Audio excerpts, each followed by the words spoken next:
和俄罗斯有良好关系的巴基斯坦和俄罗斯的关系也非常的密切，但是现在它也要反水了吗？它居然向乌克兰援助坦克。那么如果将来在台海地区发生一场统一之战的话，巴铁还会铁吗？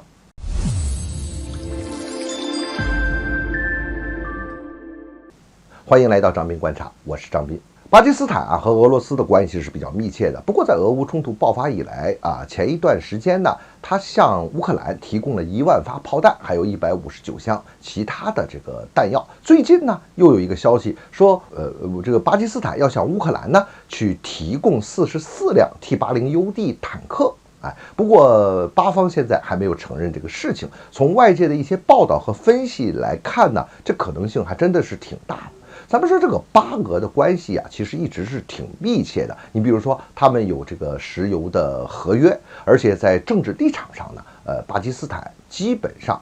也是这个站在这个俄罗斯这一边的。但是现在为什么会出现这么大的一个反复，好像马上就反水了呢？由我们来注意几点。这第一它其实这是巴基斯坦一个多方平衡的一个结果，在某种程度上也和印度和俄罗斯高度捆绑有这么一点关系。第二呢，我们要看巴基斯坦内部的政局，其实一直他们都是各种派系和势力平衡的一个结果。那这一次的行动呢，在某种程度上呢，也是美国，也是这个巴基斯坦内部亲美派、亲西方派和这个其他派系平衡出来的这么一个结果。因为在巴基斯坦内部，亲美的和亲西方的，你像军方还有他的律政这个圈子里边还是比较亲美亲西方的。第三很现实的一个问题，这巴基斯坦现在国内的财政问题很严重，它也需要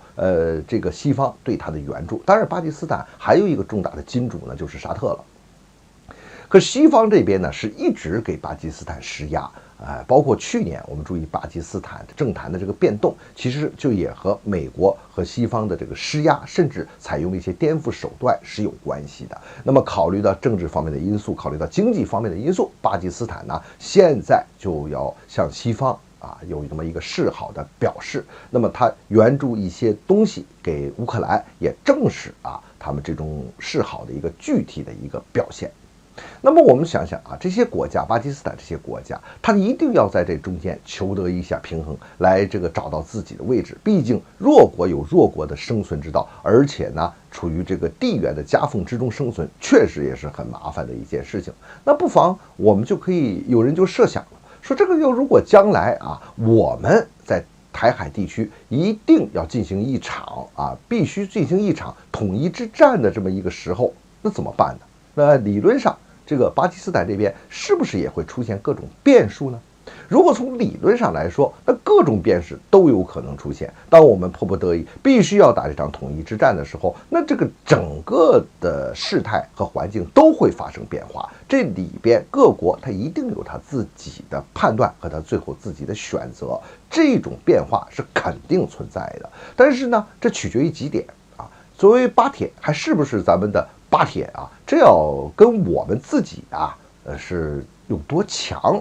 特别的有关系，就是我们的能力问题。这个能力不仅仅是表现在军事上，也不仅仅是表现在经济上，同时是表现在我们对这个地缘关系的影响力到底有多大同时呢，我们也要看到这和我们和巴基斯坦之间两国关系的密切度有多深。同时我们还要说，就刚才我提到了一个这个地缘关系的这么一个问题，其实这非常非常的重要。你想想我们要是必须的没有办法的时候，一定要选择这么一场统一之战的时候，其实这是我们一个内政的问题，这是我们一个主权完整的问题这个是我们自己的一个事情。这个在政治上这个世界各国它都会坚持这个立场。而我们这个内政问题呢，现在和如果巴基斯坦它对应过来呢，其实它也存在这么一个问题。你比如说它这个克什米尔问题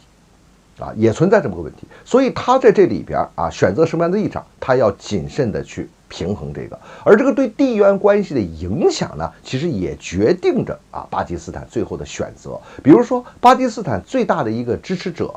其实是沙特，从政治上从经济上对他的支持度非常的高。那么如果我们能够处理好非常紧密的搞好在中东地区的关系，在中东地区我们有足够影响力的话，那么这周边的这些所扩散出来的这些影响力呢，会去影响到巴基斯坦。所以一句话啊，铁不铁要看我们的立场，我们的原则是什么。第二呢，还要看我们的实力，我们的能力能走到哪一步。